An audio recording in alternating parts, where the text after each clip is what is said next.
भौतिक बदल.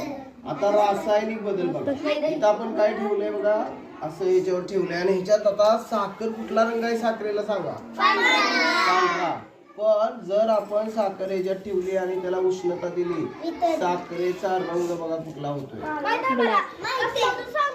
ऐका ऐका आजी ऐका. गुलाबी होतो वे. गुलाबी नाही का? ऐका, आता साखर काय होणार आहे? वितळणार आहे.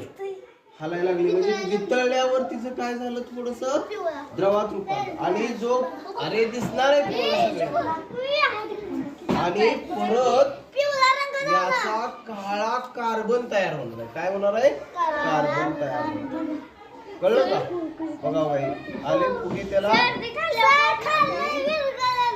काय झालं नाही, कार्बन आहे.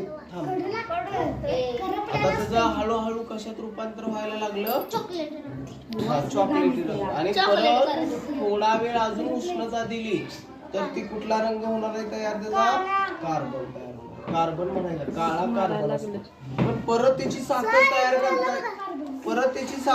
करता येईल का सांगा? ऐक की, परत त्याची साखर तयार करता येईल का आपल्याला? नाही. म्हणून या बदलाला म्हणायचं रासायनिक बदल. काय म्हणायचं?